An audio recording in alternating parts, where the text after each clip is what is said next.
should be able to hear each other over here. So I think you are welcome to unmute yourself, so long. Yeah, I think we're live.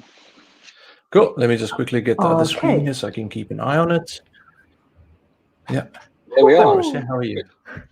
Hello. Yes, I can. Yes. So this was a bit of fun. I think while we wait for some more people to join, quick recap, Marcia, of what we were dealing with is that, so I've got a Windows PC over here that's doing the streaming. And for some reason, that's using Streamlabs, and it uses a relay server to Twitch, and it had a scene with a looping video and an audio source, nothing else. And then when Steve was chatting to me via this web interface with StreamYard, his mic was piped through the Twitch stream somehow, even though Streamlabs is set up to use OAuth directly with Twitch, and yeah, it wasn't connected to the stream. So we had no idea what was going on here now. So it was quite amusing. Some of the early joiners got half of the audio. So in case you're wondering, yes, I had butter and toast with butter for lunch. Good. Sharing all the intricate details about our lunches and what headphones I was about to use, I think. So. Oh yeah, I've got these are actually one of the first pairs I had when I started working. They are like super cheap, so I think I bought them for 99 Rand. So that is cheap as with the current rate. That's 50 pence, £5, about £5 at the moment. That's cheap. Yeah. And so the plastic's squeaking, but the base level is actually quite nice. So they've been with me with years, and they've got this massive long cord as well. So they're super useful now as a backup pair, because jumping between the two is a bit interesting. So welcome to the AWS Africa office hours for those people that have joined us so far. I can see we've got about 4 people in the chat. And the purpose of this is that you can ask us any question, technical questions, please note, and we'll try and answer them. And what we're doing differently today, and we'll probably do this going forward to make it a little bit more interesting, is get some of my teammates to join us. So on the line, we've got Marcia, who's based in the Nordics, and then also Steve, who's based in the UK. So we are going to try and entertain you today with some technical questions as we get them. So I am quickly going to leave the two of them to do a short intro of themselves while I just double check what we have in terms of questions so far. Cool. I can start because I decided so. Hey, I'm Marcia. I'm a developer advocate at Scobus, based in Nordics, in Finland. So quite here in the hot, really cold South Africa or in Africa. And I'm in the Nordics. I'm sweating. It's like 26 degrees. It's very hot here. Don't laugh. Yeah, I do a lot of serverless, so I will be happy to answer any questions related to those topics. So if you have any, please shout. Cool. And I'm Steve Bryan. I'm based in the UK, just outside London. I'm also a senior developer advocate on our global developer relations team, and I focus on a lot of topics, general cloud topics, but a little bit on security most recently. So happy to try my best to answer any questions that you have today in the chat. Cool, awesome. So I had a quick look so far. We haven't had that many questions. One of the first one is your kind of typical question that we get when we launch a new region. So just quickly, for those not familiar yet, we launched the Cape Town region on the 22nd of April. And when we launch a new region, it's got a certain set of services available at launch. And then we continuously roll out services to that. So we have been seeing a lot of questions around when is service X launching. So if we take a look, there's the best advice normally is to go take a look at some of the other regions to see roughly what the rollout pattern is, because we have got interdependencies and we don't advertise when a specific service will roll out. So I know Stockholm got a region fairly recently as well. So maybe Marcia can add some of her insight there. Well, a lot of the new services come from customer requests. So that's, at least in Stockholm region, one thing that we notice. If one of our customers requests one particular service, and then it's kind of easier to bring that service when there is some real need, because putting a service in a region is not just like deploy. It takes quite a lot of work, and it's not as simple as a lot of people imagine that it is. So if you really need a service, my recommendation is that you request that service in the region. It's the more requests a service gets, the easier it gets to get it in the service. So please, that's what happens in Stockholm, and that's how we keep on rolling new services. Every other week, I think we have something new coming out. So it's based on customer feedback, like everything in AWS. I was involved in a London region launch a few years ago now, and my advice would be to just bug that guy over there. Just bug him. He can send feedback requests to the product teams, and allow the more customers that want features, that helps us prioritize the demand in the region. So yeah, bug Koblenz, and he will make sure your feedback requests get to the team. Awesome. Cool. We've got our first. Oh yeah, no, definitely. So we actually have a first question around AWS EKS with Fargate. Recommendation for running Prometheus when it isn't supported. Currently, there's no support for stateful workloads that require persistent volumes or file systems. So I know that we are working on this. We recently released the ability to attach EFS, or rather mount EFS, into Fargate for the ECS version. So I know that the team are currently looking at it, and I'm assuming this will help you with that kind of problem when that feature launches on EKS. And then the follow-up question, which is normal, is when is EKS coming to Cape Town? We don't publish that. We are working on it. The teams are working on launching the services as quickly as they can, but we don't have any specific launch date that we could share with people. Hey guys, how was the summit for you yesterday? Sneaky question. Yeah, no, summit was good. I mean, we had a lot of attendance. We are happy to share the number live, I believe, in terms of, or do we wait for the official mail? I know Stephen might have more insight. I don't think we have the final number yet, because it's on demand for 3 months. So we'll keep that. That's a good reminder for everyone. I think that it's the content is on demand for 3 months. If there were parallel sessions that you missed at the summit yesterday, or you weren't able to make the summit completely, if you don't have any idea what we're talking about, then you can sign up for the EMEA Virtual Summit online via the same link, because we all kind of promoted and advertised it before the event, and the content will be available for 3 months on demand. So, but the numbers were pretty phenomenal. Lots of people dialed in. I had a lot of fun answering questions and talking to people on there, and also learning from some of you guys that presented as well. So I really enjoyed it. Yeah. It was a crazy experience, at least for me, in the social media, answering questions and coming back to everybody. It was so nice. And even if it was online, I think I had more interactions with people than in a real conference, in the sense of being able to answer more questions than I would have in a normal event, because I was just all the time in Twitter and in the events. So. Yeah, no, it's always fun when you get those Twitter storms with all the questions. Yeah, no, the summit, I think moving online, one of the things that I really enjoyed, and I tweeted about this yesterday as an attendee, because I attended some of your sessions as well, was to just have a shorter format event. There's so many events that try to do these 48-hour, 24-hour conferences, and just people don't. How do you choose what to focus on? I think having that shorter time window worked, at least for me as an attendee, really well. But we'd love to hear from others if that works, or if you prefer a longer form event, so we can work out the best way to do these in the future. But I personally really enjoyed that. I don't know about you guys. Yeah, and somebody's asking if the content will be on demand. It will be there for 3 months, so you can watch whatever you missed.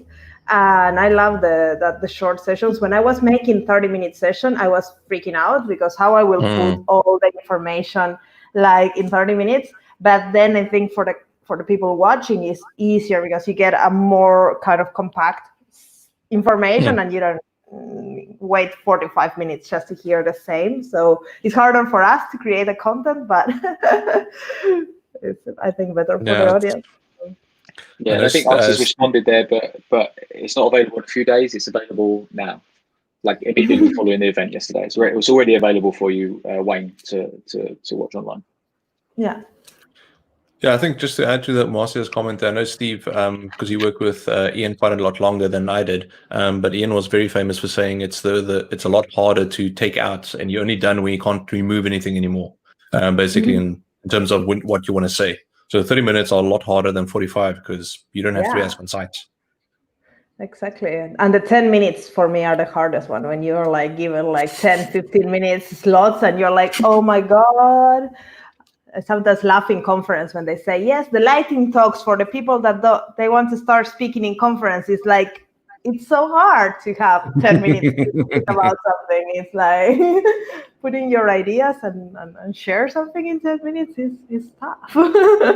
Yeah, I think 30 minutes is a with a demo specifically is very Yeah. it's difficult, but I think it's nice from an attendee perspective. You get a short, kind of succinct, concise viewpoint on a topic, and it kind of maps into a lot of the way we think about things at Amazon. You know, when we think about how we write, we remove a lot of the kind of adage when we write it in the Amazonian way. We bring stuff back to the data points and focus on those things. So it kind of fits in quite well with the way that we kind of work at Amazon, I think. Yeah.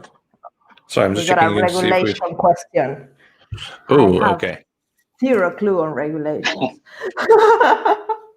And more these US regulations is just like. Okay, so questions around FIPS compliance and API gateway. Yeah, I mean, I can answer this at a reasonably high level. I don't have any updates to share on compliance, but we do have a public matrix of, and I'll dig the link out and share it in the chat shortly, a public matrix of what services are compliant with what compliance framework. So I'll double check and I'll take your word for it from the question asker here that it's only available in certain regions at the moment. But if you need that in other regions and you need to, again, back to the thing we said earlier, if you were here on the stream, is, send us that feedback, reach out to any of us on social media, give us your details, customers you're working with, and we'll make sure the product team, our security team, get the feedback that compliance standard is needed in a region outside of those that are already supported. Okay. I see Hator has pasted a link there. Yeah. I saw a comment earlier by Hator that says he came here to learn. I do believe he probably knows a lot more than us in certain areas as well. Oh, yeah. I learn everything from Hator. Yeah. I think this is one of the hardest things for me as a developer advocate, because I know a lot on one thing, but I don't know nothing on the other thing. So it's always like, I have to try this ask me anything things with these two guys. But I must say, that's the one thing that I really enjoy about this team is like we've all got different like expertise areas where we can go really deep, but broad overview. And it's when you get those overlaps of like where you've got a little bit of depth and there's someone else with a lot of depth. And those are the fun conversations where you learn so much. Absolutely. Question for you, Cobus, I think. Did you cover Control Tower in a webinar? No, I haven't. The webinar that I did earlier was just on using AWS organizations to set up multiple accounts and using it. There is definitely some guides online available on Control Tower. I'll have a look in terms of to see if I can maybe fit it into the webinar schedule for the rest of the year. And we have one more question. Let's see quickly. One, do we recommend multiple containers in one Fargate pod? Two, CloudFront recommends upgrading security headers in responses with Lambda H functions. All this remains the guideline. Will CloudFront support itself in future? Any guides on container security other than scanning in ECR? Cool. So I think let's start with the first one, which is, do you recommend multiple containers in a single Fargate pod? Well, you can run up to 10 with a task definition, so it depends entirely what functionality you need and why you would need to put multiple containers together in a Fargate setup. So that's entirely up to what you need, but there's no reason not to. When, for example, you can add a container to pipe your logs somewhere else, similar to what Fileinz does if you don't want to use Fileinz. A couple other ones that make sense as the kind of the sidecar pattern that you can do. Then the second question, CloudFront recommends upgrading security headers in response to Lambda Edge functions. I've actually not seen this post yet. Anyone else, maybe Steve or Marcia, that knows about this? Yeah, I have not seen this coming in. I don't know, the roadmap is not public from CloudFront, so I don't know about that. So I think following the recommendation for now. Yeah, and as always, we don't always share what's coming, so I don't have any insight. But if I did, I wouldn't be able to tell you probably right now anyway. I think if that's a feature that's going to make your life easier, then again, let us know, send us your details, and we'll feed that back to the team. I'm just looking at the third question there around container security. We actually ran in the UK recently a security dev day online. And one of the sessions for my colleague Liz was on container security. So I just want to check that's on demand, and I'll paste the link in the session. So container security, we could, there's tons of different aspects of container security you can look at, obviously scanning ECR for, your vulnerability management, that kind of stuff. But there's a whole broader topic around best practices there and encryption and all sorts of stuff. So I'll try and find a link to the webinar you can sign up to and check that out, or at least give you the slides via the chat in a second. Yeah, Hator just put share the link as well for a workshop. Yeah, that's really cool. Mm. It's good to have people there all the time answering the questions for us. Oh, yeah. Yeah, so a very good point there, applying the OWASP top 10 and the basic security principles from OWASP.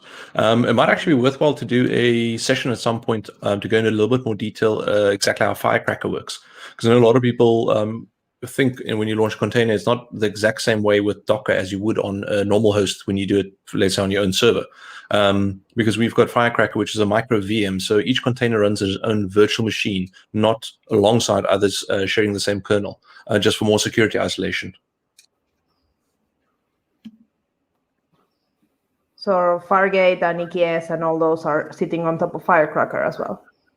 Yeah, when they launch the containers, each container that you launch, or let's say if it's like a pod in Kubernetes, multiple containers, that itself is wrapped inside its own little VM on site on the host where it's running. So it's not like sharing the like with normal Docker where the daemon just connects directly and interacts with the kernel on the same in the same what do you call it? Not namespace.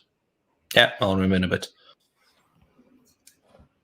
Okay, thanks for the link there, Stephen. Yeah, this is the Dev Day Online edition, so there's a ton of sessions on there that you can now watch on demand. There's a button right in the center of the page, and the container security session is one of those. Cool, awesome, thanks. Let me see quickly, have we got any more questions so far? Yes, we have got more workshops. Sure, thank you, Hator. I think we just need to get him onto the show, and then we can just sit back and let him answer all the questions. Yes, that's good. Yeah. Or it's easier that he's in the chat answering all the questions for us before we get there. Okay, so question around Google's gvisor hypervisor shim between the Docker daemon and the host. So in the case of Firecracker, I wouldn't say that it's needed because it's not necessarily going to, if there's functionality there that, let's say, exposes additional metrics or some other functionality you need, that might be something that you can look at, although you won't easily be able to do that with a Fargate because you don't have access to the hypervisor or to the actual underlying Docker system. But I mean, I wouldn't say that it'll add anything specific at this point to Firecracker, I think. I don't know it well enough to know the capabilities. But if it's on the security side, given Firecracker, no, I would say. Cool. Question from Hator. How are we managing the shift with the current, global pandemic and circumstances around COVID-19 that's been brought upon us as developer relations team? I think for me personally, it's obviously been a bit of a shift. We're doing much more online content. I know some people like Marcio is very present online anyway, so there's a lot of kind of continuation and growth in your content. But it took a little bit of a while for me personally to shift to kind of getting online content out and get my head in the right space to do that, if I'm being completely transparent. We've been doing a lot of work on the online summit that you saw yesterday, so lots of video recording and promotional content and setting up some cameras and all sorts of backdrops and everything, which is but I think it's been well received. There's the one thing for me that I've noticed is there's a lot of online content available now in terms of live events.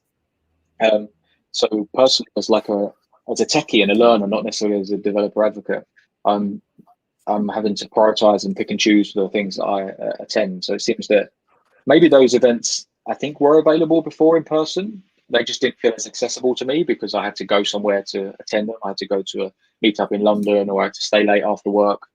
So for me, that shift has been interesting. It seems like there's just so much content to consume online that I need to prioritize.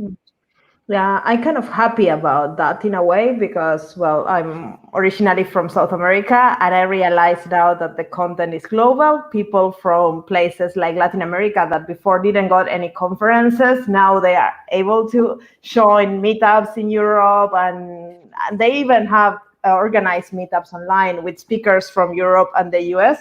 So I think that's amazing because the knowledge is coming to places that it was not reached before because, well, traveling all the way there, it takes you like one day, and like if you have a lot of things, it's not worth it. But jumping on a call and talking there is like, I think so many people have been doing it, and I think that's something I hope it stays after all this, because I think the knowledge needs to be distributed equally everywhere and it should be accessible for everybody. No, it's definitely, I want to echo Steve on that. It's like, for me as well, video recording was completely new. So understanding how all the fun works with lighting and different input feeds. And yeah, You're it's a been professional, Cobus. You have one of the most pro setups of all of us. Yeah. I've just tried to We figure couldn't out work out the audio earlier on. Yeah. We had some audio Well, routing we issues, still yeah. don't know what's going on with the audio. I would love to figure that out. Yeah. Yeah. There's a question here. What new features are each of you excited about after the AWS Summit? So we didn't launch a ton of stuff at the summit yesterday or anything. I'm not sure if we launched anything.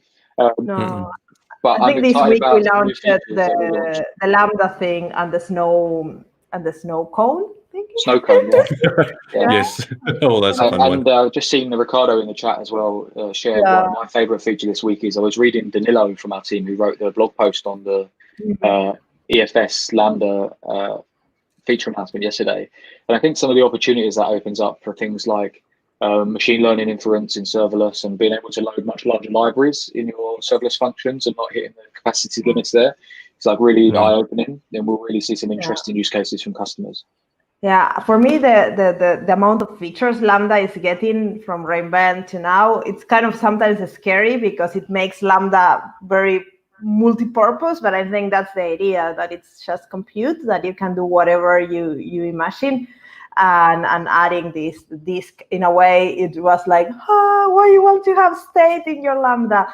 But then it opens a lot of use cases, as you said. And in the last, I think, week, I have so many questions of people having too big libraries to upload to Lambda, to how to handle their dependencies if they were just too big. And I think this will help them out a lot.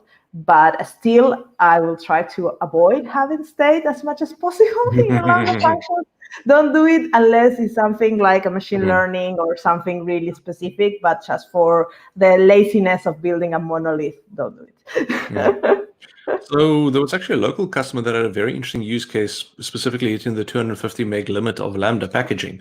They were building Lambdas to connect to an Oracle database, and the Oracle drivers involved had a lot of additional header files and things in it that pushed it over the 250 megabit size. And they actually had to go strip out literally a file at a time to figure out what is and isn't being used to get it down, and ultimately did end up writing a blog post about it, luckily. But I mean, that's like an interesting edge use case that I've seen now. Yeah. I've faced the problem myself with just some, like, I use pandas and some kind of data science libraries when I've been playing with that stuff before, or just use them to manipulate some data. And some of those libraries are pretty big. NumPy, pandas, they're pretty big libraries if you're doing any kind of data manipulation. And I've myself faced that problem with maximum package size in Lambda. So when I read Danilo's blog and he was talking about this text message thing, I was like, surely you just use Dynamo for that. And then the second part of the blog was about machine learning. I was like, okay, that's a real use case that I can lean in on.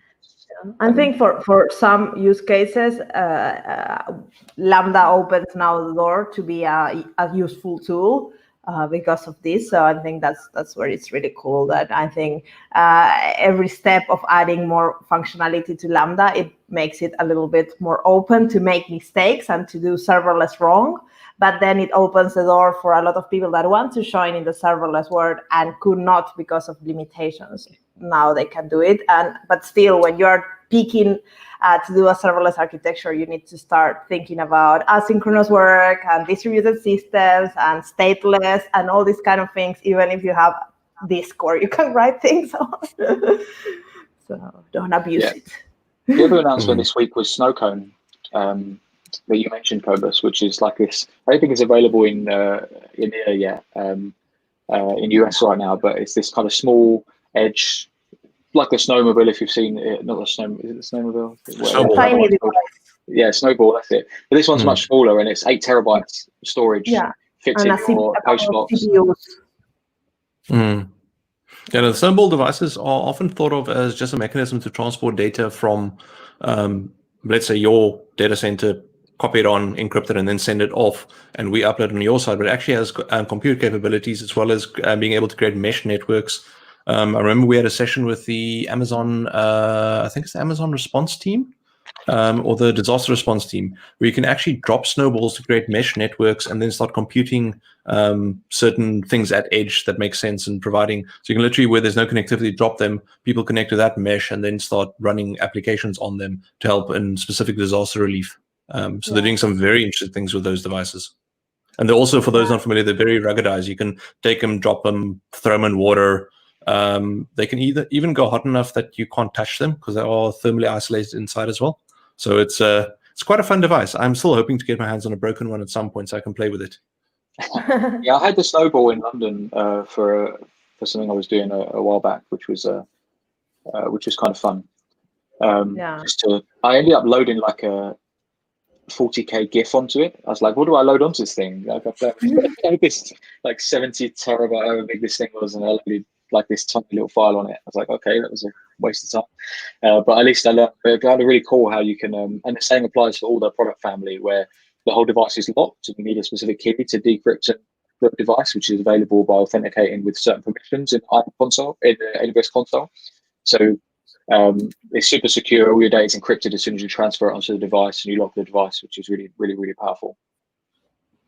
There's a question here about static IPs in ALB. Let's pop it up there quickly. Yeah, so this can often be a problem where in the cloud, kind of a good anti-pattern would be to use static IPs in many cloud-based workloads, and using DNS, etc., is a better scenario. But obviously, if you have a legacy or other third-party vendor products like your Cisco firewall, then you may need to support static IPs. So you can, I believe there's a workaround using an NLB in front of your ALB.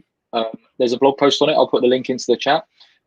And hopefully that solves your problem for you, Michael. But I'll put the link in the chat so you can have a read through. And if not, just ping one of us and we'll be able to follow up on that. Apologies. I'm just quickly going to pause my video for a second if Stephen Marser can continue. Yeah. Oh, sorry. Stephen, post the link. We lost Cobus for a while. But I like this snow cone. I think for that rescue work is very interesting, and also people can put them in the backpack and they can go, for example, to forest and do kind of crazy things there, even if there is no, or even in the fields if you have, like, I don't know, you want to automate something or do IoT work. I think that's also a kind of cool device that you don't need to worry. I don't know what is the battery capability of that thing, but yeah, I don't know. I didn't look at that. Is the snow cone battery powered? Because obviously the others are powered. Like, I don't know. Snowball is powered by like a kettle lead, like you would power a server. Yeah, I don't know, but I imagine at least one of the ads they have this backpack. Oh, we have a new person. New host. Sorry, there's someone at the gate, so I had to quickly run and grab this one because, as you can see, we are super interested in what's going on outside, and I'm just going to stay muted to avoid barking at the whole audience.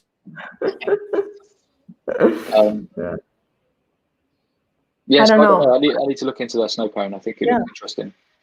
Yeah, I'm very interested if they have its own battery pack that it will make it like work really out of the grid. So Sohan has seen a show on Amazon Prime that shows a person's entire memory being stored on a device that looks like a snow cone. That sounds pretty scary. I'm not sure I'm not sure that's a use case, but I guess you can store anything on it, right? So if you want to snapshot your thoughts in some way, I'm sure that's possible. I don't know how much your thoughts will be, like how many, it's like 8 terabytes. Maybe it's enough to store your thoughts there. It's definitely enough to store my knowledge. depending on how Yeah, you no, compress definitely. it. Yeah. I don't know.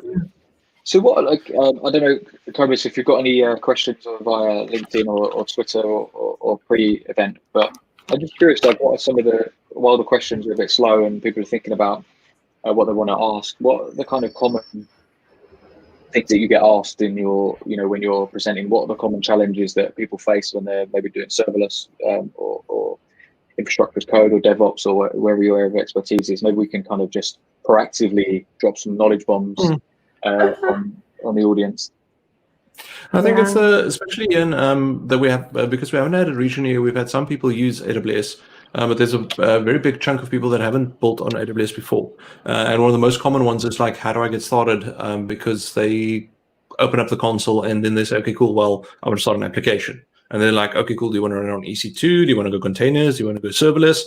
So I know that's one of the big things at the moment. I'm trying to help them address it with doing multiple webinars on how to get started. But I think if I started off software developing now, I would go straight serverless. The reason is, I mean, I was chatting with Marcia on EC2 and everything. So you start the conversation saying, okay, cool. So let me get you started with running something on EC2 or even with containers. Then you go, okay, wait, hold on. Let me first cover exactly how networking works, because by the way, that video is coming next week, so you can see me suffering. Yes. So it's one of those, like, that's the first step. It's like, okay, how does networking work? Because you need to understand that. Then it's like, okay, cool, internet gateways, routing tables, NAT gateways. Where's the thing going to live? What size instance do you need, et cetera, where for a lot of like apps, if you think about what they're doing, is it's CRUD type operations like create, read, update, and delete. And those ones typically you can do in serverless quite easily without having to worry about all of that for quite a long time. Obviously, when you get to a point where you want to start running your Lambdas inside of VPC to access specific things, that's a different conversation. But as Marcia can tell you, you can get very far without having to worry that. And also from a cost perspective. For the thing is that I think the learning curve is very different. If you are a developer and want to start developing on a server, and you have an operations team that can do all that thing for you, the path is way easier to jump into a server because it's what you are used to. But then if you want to jump to the operations, that's hell because you need to learn so much. Then if you're a developer and you want to start working on serverless, building a hello world and getting a couple of things out is very straightforward. But then growing your architecture in a more distributed way can become very complex in some point if you don't know how to do it. But then your operations, they grow slowly because you might need to add VPCs, but that will be maybe later in your road if you start doing like Dynamo and GraphQL and things like that are more modern development. So I think that the progress is kind of turning a little bit from what you need to learn and what you can do and how the learning curve goes. Yeah, and Chris has mentioned I think it's Chris, hopefully I'm breaking that name down correctly in there, in the chat about Christo, there we go. So about how, Lambda, there's definitely tools and services available like Zapper to enable to move your whole API. There's also frameworks like Amplify from AWS. So if you're a React or an iOS or an Android developer, you can use Amplify to just kind of abstract all that serverless stuff for you and just build these kind of full stack serverless apps as well, and have a more opinionated way to build your applications as well. So it's super easy to lean in and get started today. Much easier than maybe 6 years ago when we launched Lambda. Now 5.5 years ago. So there's a lot of development in that space. Yeah, I remember when Lambda was launched that it was not attached to API Gateway, and I was a customer for AWS by then, and we got a call from our TAM. I will do a workshop on this new service we launched, Lambda. And I was like, why am I sitting here? I'm a developer. This is operation shit.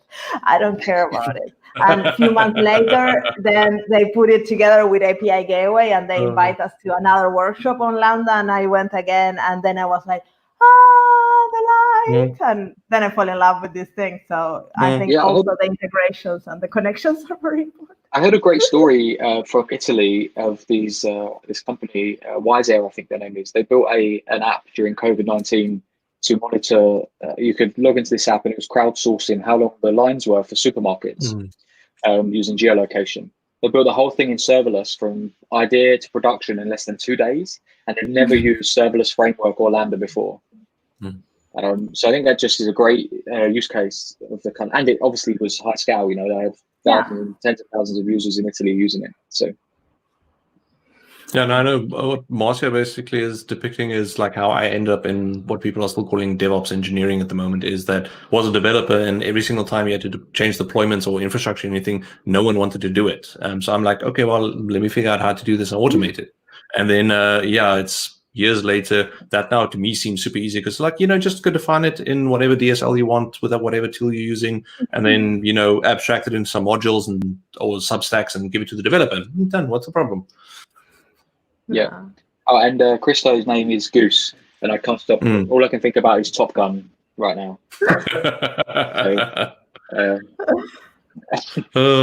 Yeah.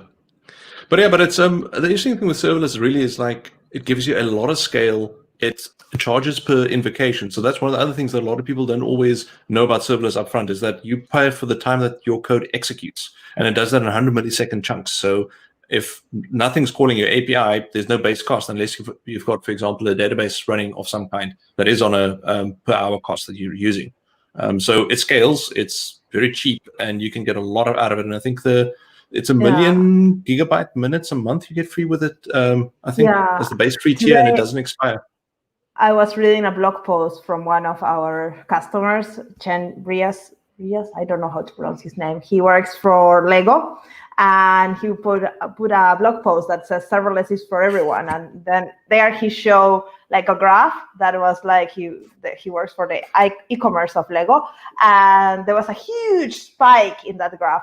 And he talked in that article on how he was chatting with his team, and nobody noticed that spike.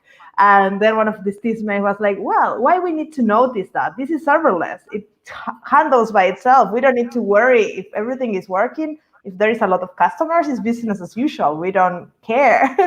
and I think that's one of the magics of serverless. As I always say, you can go to sleep and your app can go viral in the other side of the world at 3 in the morning, and you can be sleeping like a queen, no problem. There's a great story from a UK charity, Comic Relief, as well. Oh yeah. They save 95% of costs moving their donations platform to Lambda.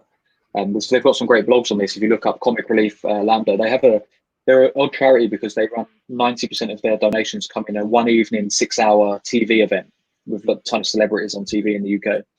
So they kind of have to scale up for this 7-hour window. And even within that 7-hour window, it's like a 30-minute peak of donations when they hit 350 donations a second. And they move to serverless, and it just goes, stop paying straight away. Whereas before they were having all this kind of operational. I used to work with them as a customer, so we used to have to I actually work with them both at AWS and before AWS for the hosting company, where we used to literally rack HP blades weeks and weeks before the event just to get ready for this huge peak in demand. And now they just do it on serverless and they don't have to worry. It's a fantastic story. Yeah.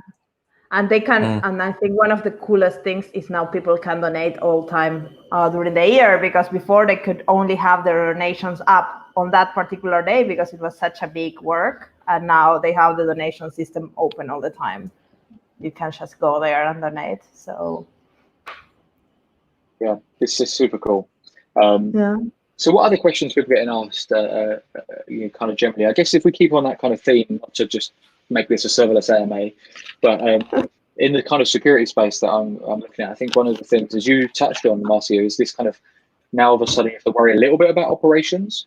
Your scope as a serverless developer is maybe more than in a traditional development world where somebody takes care of that for you.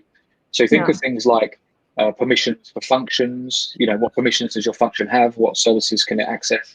What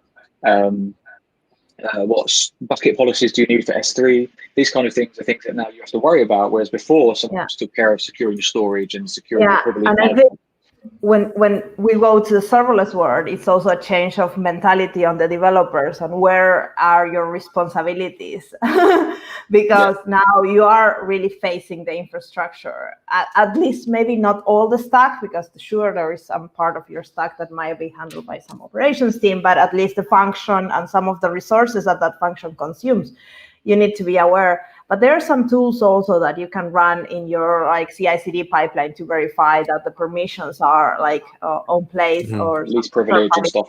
Yeah, that's what I was going to get to. I was going to say, so quite often it's the developers aren't too scared about it. It's the InfoSec teams. They what you don't want to be in today's world is you don't want InfoSec to be a blocker. You know, the gate that you kind of have to go through at the end of deployment. You want that to be ingrained and shift this term of kind of shifting left. You know, like so shifting security left back as far early into the development lifecycle, as you say, Marcia. So I think there's a ton of things specifically around permissions which are really interesting that people should be aware of in IAM. You know, if you look at organizations and service control policies, and there's some other features as well that allow you to provide boundaries over what permission developers are allowed to use, but developers are still able to create their own permissions, but within the constraints of your boundaries as an InfoSec team or a centralized function, whether it's security or not, they've built some kind of guardrails around how developers deploy. So I think that's worth exploring if you're going down the serverless road from a security perspective. Is don't be scared of letting your developers, or don't let your developers just run amok and do everything, right? But do whatever they want. Provide those guardrails, and the tools are there in the IAM. Specifically, the permissions is one of the most difficult things, but the tools are there in IAM to start to restrict what permissions your developers can use in their policies kind of down the line. Yeah, one thing I like to do whenever I don't know what permissions I need, I just do some failures and I start seeing the error messages and I just give the errors that like I need. Like the permissions I get the errors for, and in general you get very granular permissions. It's a little bit painful, but in some cases you don't know because it's not like an S3 bucket, it's just some random service that you might never connect it to, and that always works from the developer's perspective. Like if you don't know how to navigate the documentation or you don't have a clue what you really are doing. Yeah. But after a while, you learn that the way that the AWS SDK and the permissions are named, they kind of work together, so you can guess more or less right how the permissions should be structured and give the right permissions for your calls to, for example, your operations in the AWS SDK that your Lambda function is doing. Yeah, and it's a great partner product. Checkpoint actually acquired them, a company called Protego, and they monitor. It's a paid-for service, but they monitor your functions and actually recommend least privilege policies for you. So if you have a policy that says like CloudWatch logs star, they'll just actually propose a policy that's only the CloudWatch logs group for your specific function, etc. Or like if you're writing to an S3 bucket, if you have permissions to write to S3, but your function doesn't write to S3, it will check that as well and give you a recommended least privilege policy. It's really, really powerful. One of my favorite kind of, not a startup anymore because they got acquired, but was one of my favorite startups in the serverless security space. There's a question here around cost, comparing the cost of Lambda to EKS and ECS. I don't have any specific data to answer the specific question. I've actually seen a customer at one point was saying that they are using serverless and it's way more expensive than using the EC2 infrastructure or containers and all that. Some background to the scenario was that because API gateway and serverless obviously is on a per invocation model, they had built an API that was very request heavy. So instead of, let's say, combining multiple requests into a single request, it was like lots of little calls, like I think something like 10 million a week. And what happened there is then that if you're trying to pump that through, literally just exposing your database as an API, there's that threshold where it becomes more sense to use a load balancer that then connects directly to, let's say, some kind of EC2 instance or container to actually do the request to the database and then bring it back, because that's a fixed cost regardless of the number of requests coming in, obviously with the caveat of data transfer costs around it. But there is that threshold. If you go past a certain point, then yes, it's going to change. But I mean, you have to analyze. Sometimes people just use API Gateway for default without really using all the features of API Gateway, and they could go through an application load balancer and get the same benefits because you can connect Lambda to an application load balancer and get the same out of it. Sure, if you're using a lot of the features of API Gateway, then you are paying for those features, and then it's a different matter of your cost of ownership, how much you are doing and how much AWS is doing. But sometimes people just use API Gateway as a gateway from request to Lambda without really embracing any of the features. And another thing people can do is to change to the new API Gateway that is cheaper and faster. It doesn't have all the features that API Gateway has, but it has the basic features and it's way cheaper than API Gateway, the traditional one. So that's another thing. I think the answer generally is it depends, right? And I think as much as we're all kind of waxing the report about serverless and how great it is, and obviously there's a ton of benefits that come with serverless, never paying for idle and all this kind of fun stuff.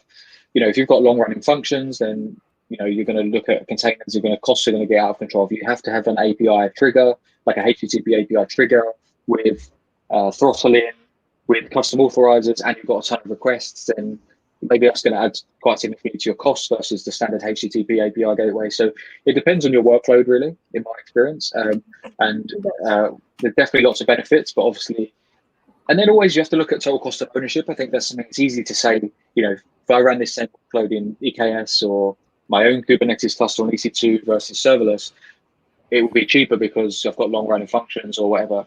But then you often have to weigh in the cost of people, like your whole platform engineering team that are now running Kubernetes on EC2 on their platform. So it's never just a comparison of service to service. It's a much bigger picture you need to look at based on your costs and your scale and your workload. Yeah, and serverless is not for everything. So if it doesn't work for your workload, then don't push it. It's a great presentation. I'm going to try and find the link and send it in the chat from Sheen from Lego as well. I watched a really great presentation where we went super deep on serverless pricing and what the gotchas were to watch out for. It's really, really good presentation from a customer there. So let me dig that out and I'll try and put it in the chat before we wrap up. Yeah, and also I think, for example, for Lambda, it's quite interesting. Alex, one of our colleagues, talks about this performance tuning and also cost tuning of Lambda. Just sometimes people think I will not give more memory because my Lambda will be expensive. But then if your Lambda has more memory, it will run faster and it will be cheaper. So there is a lot of things that you can play in order to do some cost optimization in your serverless applications as well. And also, for example, one thing I did in one project is to have as much as I can in the edge, and that makes everything way cheaper than if you have to do computations so it's a lot of changing the perspective on how you solve your architecture's problems, because we are so used to that the client goes to the server and asks a question and get a response, but a lot of those questions might be static and might be the same, so we can put it in a cache or in some place in the edge, and then we don't need to run compute a lot, and there you might go really low in the cost. So it really depends on what is your problem, what you're trying to solve, and what are your constraints as well. But there is a lot of ways to make serverless way cheaper. No, definitely. I think a lot of people seem to think that here's the one answer to solve your problem, and it's one answer for everyone. And I think that's the biggest thing that I enjoy about building on AWS is because we chat with our customers, everything we build is because someone had this problem. It's not that we said someone wants to run just a bit of code, let's put it on the server somewhere. So there's that understanding, and I know especially people early in their career often get a little bit overwhelmed and say but why can't you just give me a simple answer? And it's well, it's mostly complicated. It's not just a yes, no always. No, it would be so boring if it's only a yes, no. Yeah, Goose has just sent a question before he has to shoot. Again, it's a cheeky forward-looking question. Push a Docker container instead of a zip for Lambda. I'd love to hear more about your use case for that and what the value would be there.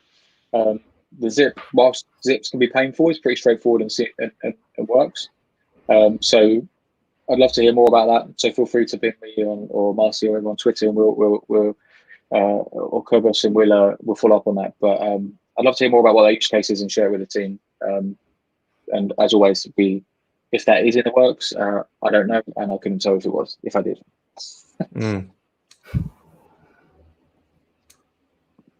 Yeah, that question around the memory is actually an interesting one, because I only learned that recently, is that I think if you go past 3 gigs of memory for your Lambda, you actually get more vCPUs included in the execution engine.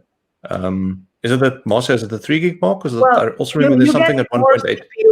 The more CPU, you get more CPU power, the more memory you give, because you are getting a more powerful machine. So memory is kind of a weird word because it's really attached to CPU consumption. So I pasted a chat I had with Alex about this topic, and he showed us really simple functions that The code is available in GitHub. You can check them out, but they are very simple, and you can see how you can optimize them by just tweaking like the memory allocation, because that will bring more CPU, and that will make your really fast the application. And it depends on the function again.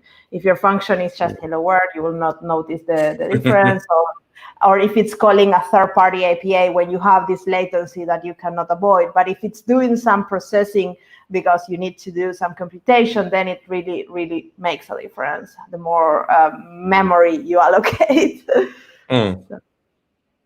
Yeah, so for those also not familiar, serverless, despite what the name says, actually has got servers underneath, and it actually uses EC2 infrastructure under the hood ultimately to run. At the end of the day, it's all the same. It's one more level of abstraction. It's a similar concept to how like GP2 storage works on EBS as well. The more storage you allocate, the more I/O throughput you get. So sometimes it's good to allocate more capacity to get throughput.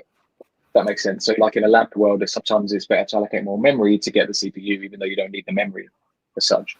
And the same thing works with GP2 instances as well, if you can think of that as a similar kind of analogy.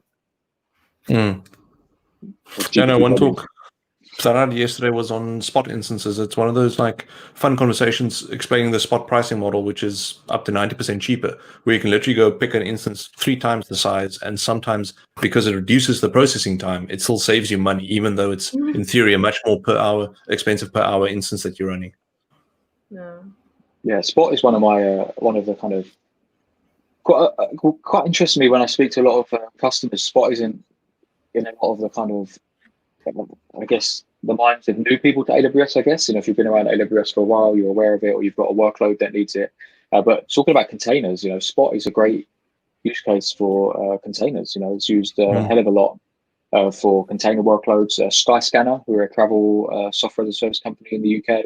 A great reference there. They run Spot with containers on ECS super successfully, and there's some great stories there you can read about how they do that to hear it from the wild.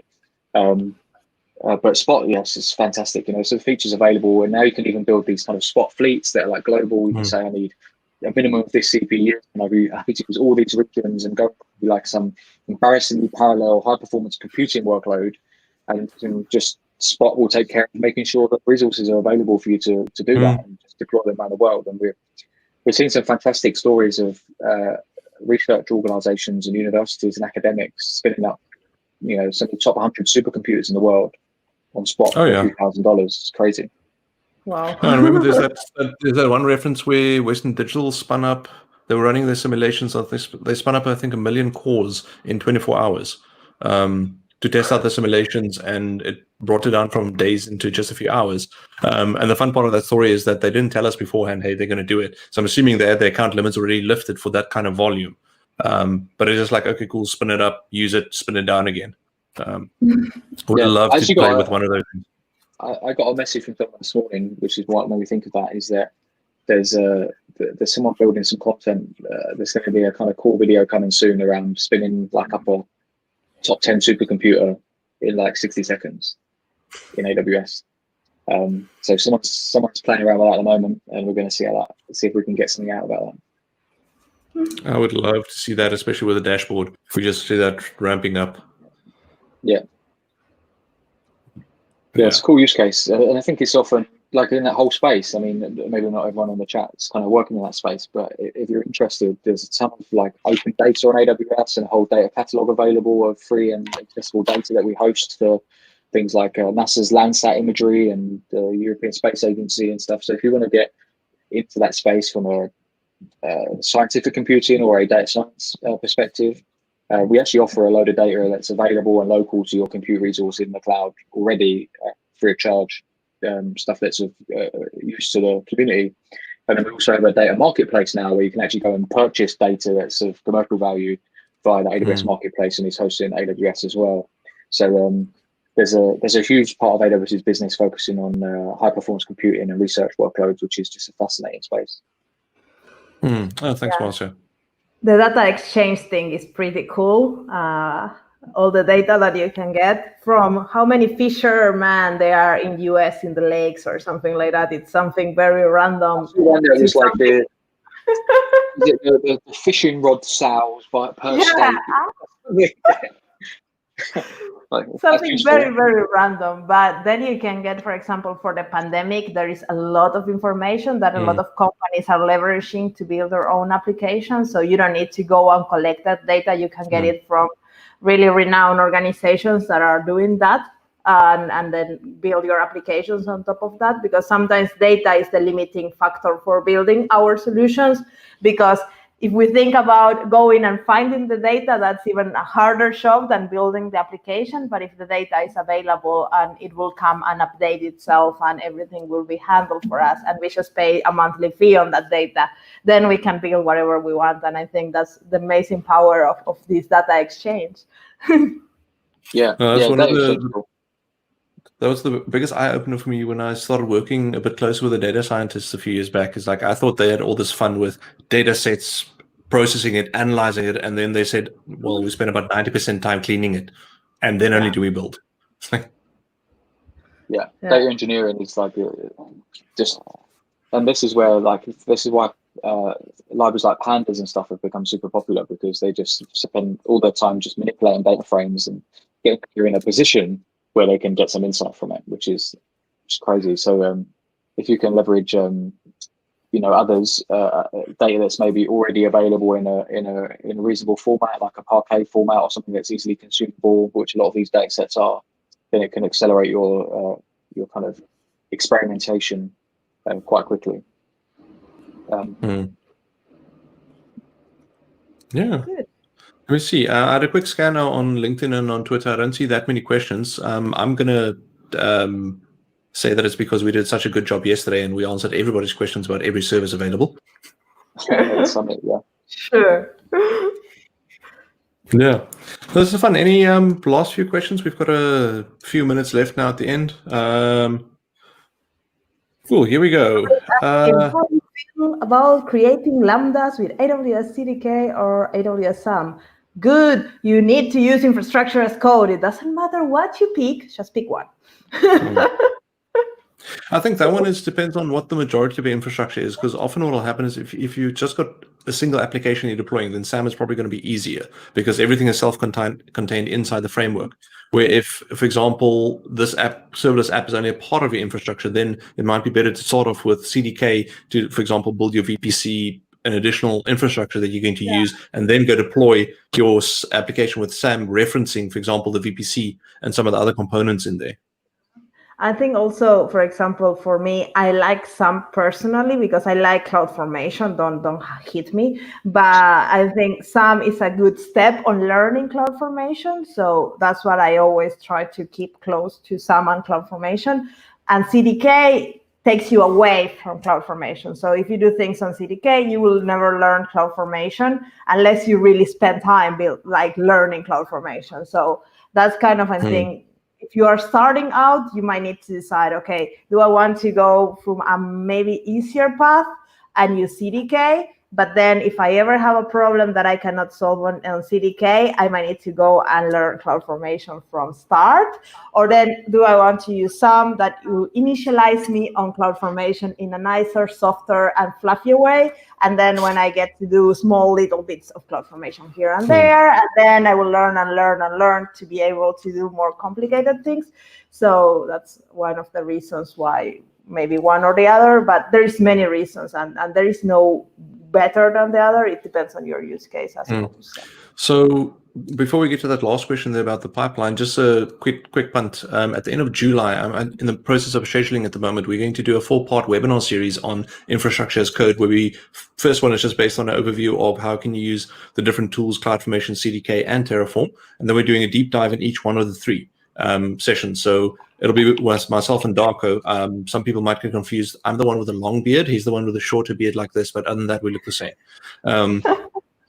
So we're going to actually dig into exactly, we're going to try and we're going to build the demo. So we're solving the exact same problem. So you can see what does it look like in CloudFormation versus Terraform versus CDK, because they solve the same problem at the end of the day, which is creating infrastructure, but they solve it with different approaches. So you can hopefully understand from that what the different approaches are.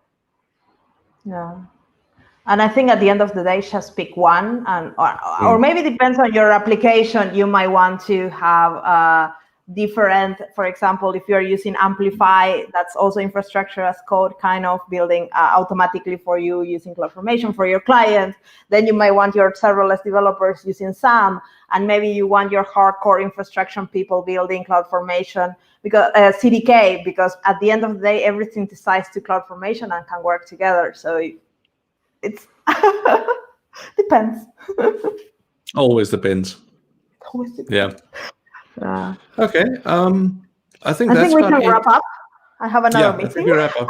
Yeah. No. It's everything's starting to beep everywhere with going on. So yeah, thanks everyone for joining us. We've got another 2 of these scheduled 2 weeks from now, and then 4 weeks from now. So if I remember my dates correctly, it's the 2nd of July and then the 16th of July again. But you can use the same link. I'll be publishing it on Twitter and on LinkedIn to keep up or to let you know when the next ones are. So and also thank you very much for Stephen and Marcia for joining me today. I think this was a little bit more fun than me sitting here rambling on my own. I may join again. I like this. Yeah, I enjoyed it. Yeah, let us know when you're next. Yeah, no, definitely. Well, 2 weeks from now. There we go. Good. Cool. Thank you. Awesome. Thanks, everyone. Take care. Cheers. See ya. Bye.